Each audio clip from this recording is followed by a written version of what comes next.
So marami nagre-request about dito sa Carsico kung ito ba ay isang legit na pagkakakitaan o isang malaking modus lang.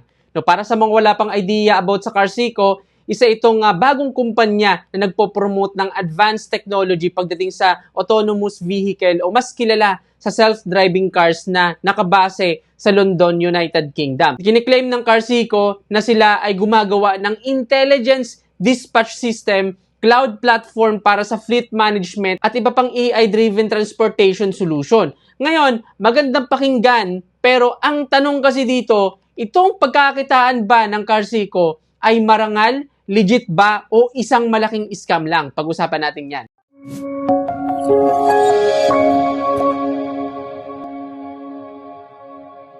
So base sa pagsiyasat ko about sa website ng Carsico, lumalabas na ito ay hindi tunay na negosyo na may kinalaman sa transportation business. So base sa system nila at paraan kung paano nila ginagawa ang negosyo, matatawag ko ito na isang rent-to-earn investment scheme, na isang uri ng Ponzi scheme. Ano ba itong rent-to-earn investment scheme? Ang rent-to-earn investment scheme ay typical na makikita mo sa traditional real estate business, kung saan bibili ka ng property under lease-to-own agreement na magpapangako sa iyo ng guaranteed high monthly rental return. Imbis kasi na bumili ka ng unit sa isang kondo o isang property na sobrang mahal, pinaghahati-hatian nyo ng madaming tao at gagawing pooled fund. So ganun din ang ginagawa dito sa Carsico. Magre-rent ka ng sasakyan, then kikita ka doon para ma-visualize mo. Kapag nandito ka kasi sa loob ng website ng Carsico, kapag meron ka ng account, meron kang pagpipilian ng mga car market na tinatawag nila. So meron San Francisco, sa Austin, at sa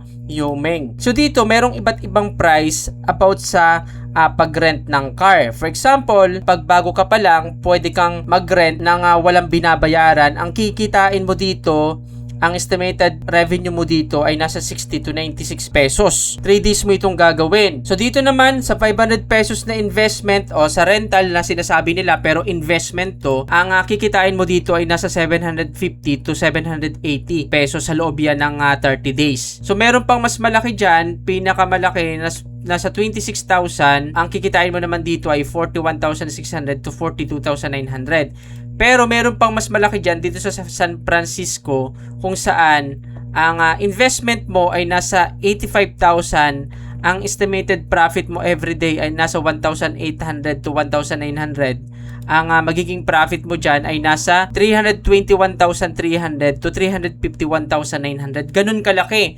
180 days na yan. So, kikita ka dito everyday. So, yun yung ginagawa nila. Magre-rent ka ng sasakyan dito, then everyday kikita ka na ng profit. So, itong pamamaraan ng Carsico ay isa pong malaking Ponzi scheme. Paano? Paano ito nasabi na ito ay isang Ponzi scheme? Pag-usapan natin yung mga red flag.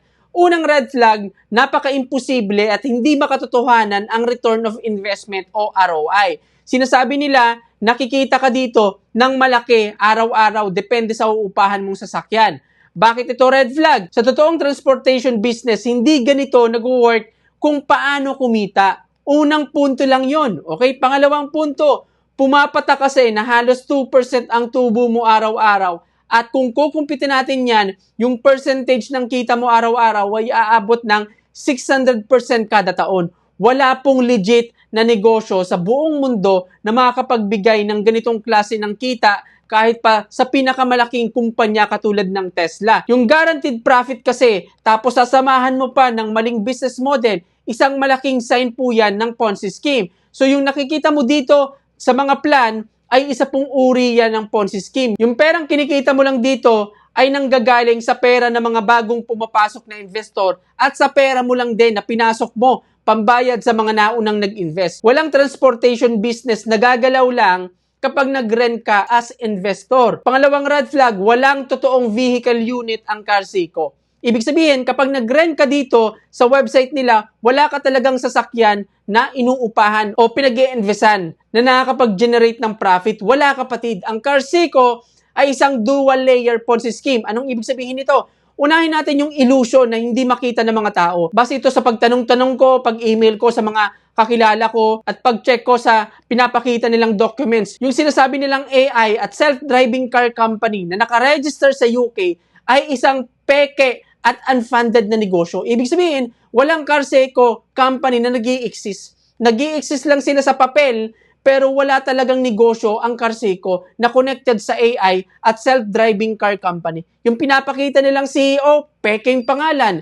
Yung press release, yung mga article, yung mga magandang review, lahat po yan ay bayad. Kung magsasearch ka kasi sa Google, marami kang mababasang maganda about Carseco, pero lahat ng mga article na maganda about dito, lahat po yan ay binayaran lang. Yung address na pinapakita nila sa mga tao, isa pong dami address. Wala talagang Carseco sa address na yan. Yung pinapakita nilang mga sasakyan na may tatak na Carseco, lahat yan ay bayad. Walang kahit anong sasakyan na nagraran ang Carseco. Lahat ng pinapakita nila sa video at sa mga post ay binayaran lang para maglagay ng logo ng Carseco. Lahat ng testimonial post nila about sa business, sa social media nila, ay fabricated at digital stage setup lang. Uupa sila ng sasakyan gaya ng van at SUV. Yung upa nila ay pwede sila maglagay ng temporary decals at stickers na nilalagay sa sasakyan at saka kukunan ng video at image. Yan ay isang prop lang para magmukha silang bilyon-bilyong company na mayroong high-end na system. Pero ang totoo, wala talaga. Lahat ng pinapakita sa iyo ay peke. Peking CEO, peking address,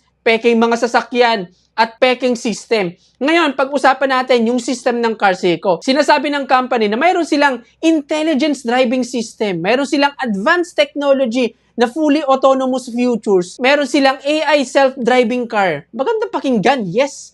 Pero parang hindi nagsasang-ayon ang website nila sa sinasabi nilang fully advanced technology ng Carseco. So dito pa lang, common sense lang. Okay? Mapapaisip ka, totoo ba talaga ito?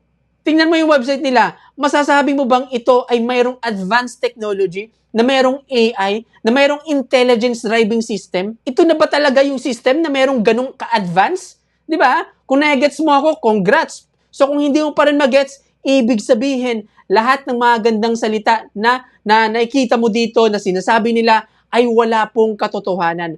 Walang advanced technology, walang AI, walang intelligence driving system, walang self-driving car, at higit sa lahat, walang existing na negosyo na Carseco na nag-i-exist na company. Ang tanong, kung walang totoong nirerentahan ang mga user, walang totoong pinag-i-investan, walang na-generate na profit sa mga sinasabi nilang advanced self-driving car, at walang totoong kumpanyang nag-i-exist na Carseco, paano kumikita ang mga user?